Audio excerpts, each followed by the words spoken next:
Welcome to this interview. I'm Nerus and I'm a creator of an online course for solidarity in rural areas.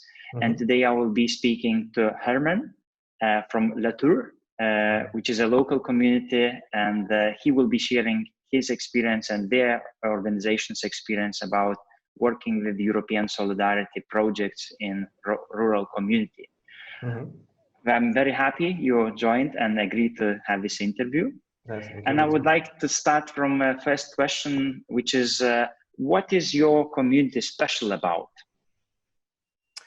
My community special about is, of course, it's a little town with around 900 people. It's in the middle of the mountain with a good environment, and of course, it's for me it's a special this place. I like it, but sometimes for other people maybe no, because they are more experienced in cities or other places, and this area is so different. Good. Tell us a little bit about what kind of challenges young people living in your rural area is experiencing. So what kind of challenges they experience being young in your community? Yes, there are a lot. A lot. Maybe the first one, I think that is the don't have a good communication with other places, with other cities. Don't have bus, train, etc. Only we have one bus per day at 6 morning, and it's difficult to move to visit other place to be more activities. No, this second is the activities. There are not a lot of activities here. Sometimes. Especially in holidays or something like this, good. Summer, of course, but in winter here is hard, and a lot of people they are in house and don't go outside, and is there. How I told you before is less. Less people than other place, okay, it's normal. And there are less young people, and they have it's hard to find work when they need to study. They need to go outside other cities, other places, and I think that this kind of things is the real challenge for young people here. Okay, and as far as I know, your organization is trying to bring change to young people and your community by using international volunteering and solidarity actions to change something. So I would be curious to ask you, what kind of projects do you do in your community? Now we have we are working in one project. It's about to support elderly people, because in these places there are a lot of people that they are old, okay, and we try to help them. By the way, we make activities for the young people that live here too, and try to show them that we can, or they can do things here, no, and don't need especially things to make it. What is this project about? This is one activity that we are in with the hometown, okay, and this is a project with outside games. Then I don't know if you have seen these things that I don't know the name for this. Of course, it's one game, okay? And this is in one weekend to program this activity that the people in the town, they can come and play all together, children with young people, with old people. Of course, it's to community activity. And it's nice to see different ages of people, from kids to elder people of your community. Nice. Yeah, this is the idea for these activities, is that all people, depend of the how old they are, they can play together. Okay.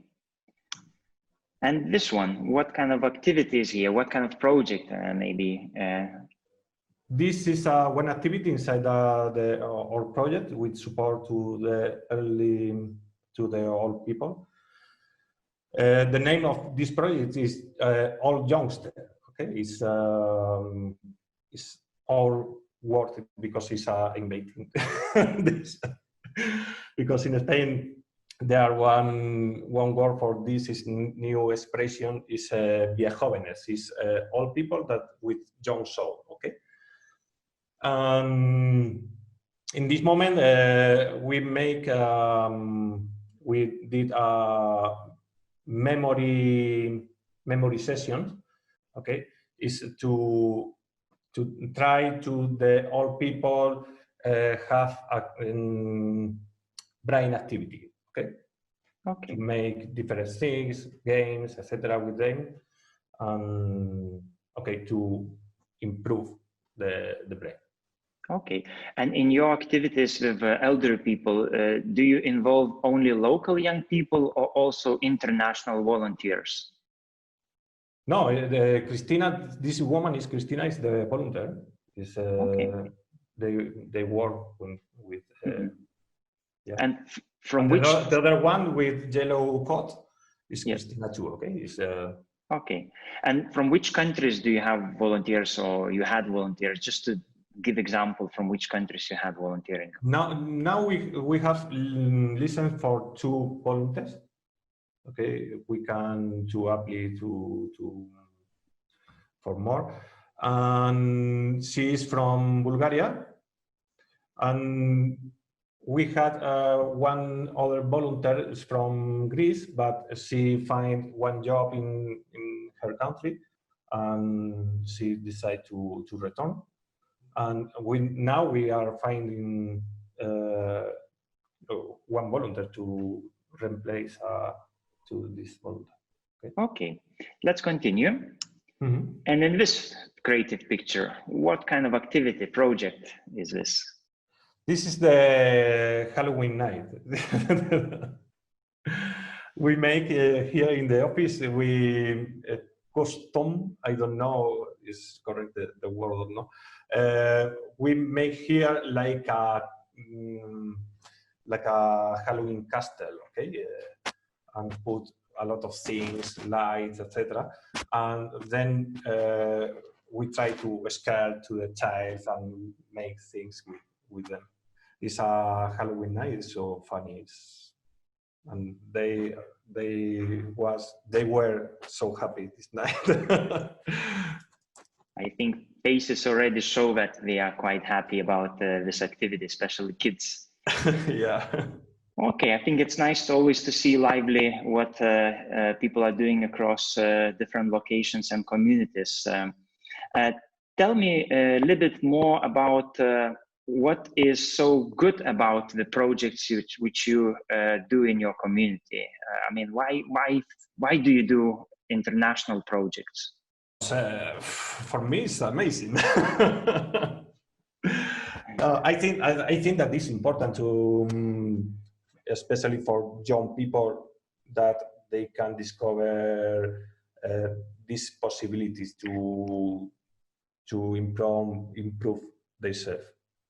Okay, because I don't know, but how many important is to to know other cultures, to know other language, to know others. Of course, I think this the first for this kind of projects is how they can develop. No? Let's imagine there is a young person living in your community, doesn't know anything about possibilities to go abroad or meet someone from abroad. So how do you motivate, or how do you start telling to young person, look, it's a lot of opportunities? So how? Here it's easy. It's easy because they can see other volunteers that come to here, and they can see what is their mission, no? Or what kind of things they can do. No? And it's so easy when they see, of course, and I can do it too. Yes, this is the opportunity. And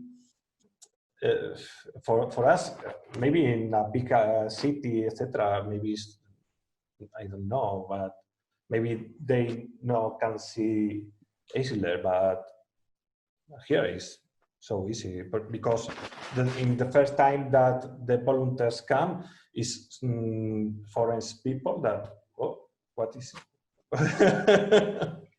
Okay, nice. So it's by example. Other young people who come to volunteer, they share their experience, and local young people then say, I want to do this, maybe going abroad. Okay, nice experience. And for the final question, if where it is an organization in another community, rural community or municipality, which wants to start doing European Solidarity core projects, what would you advise them to do first thing? Like how can organizations start doing what you do? Firstly, patience. Yes, no, of course, it's no easy. In my case, with especially what I told you before, no, that local transfer, etc., is hard, and is a special needed to support to the volunteers with this, no, because I think that you need to be more flexible, because sometimes, of course, is one exciting for one volunteer is to travel to visit other places, etc. No, and sometimes here is difficulties, and you need to change. Okay, this morning you can go because the bus is at 6, and of course I can understand that you need to take the bus, and I can give you this free day to change for other, etc. You need to adapt yourself with the local particular things. Okay, but of course. For me, it's great. It's amazing. This job to. Nice to hear you. Thank you very much for sharing your experiences, and we were happy to have you here. And all the best luck for your organization, and especially young people you work with. Thank you. You're welcome.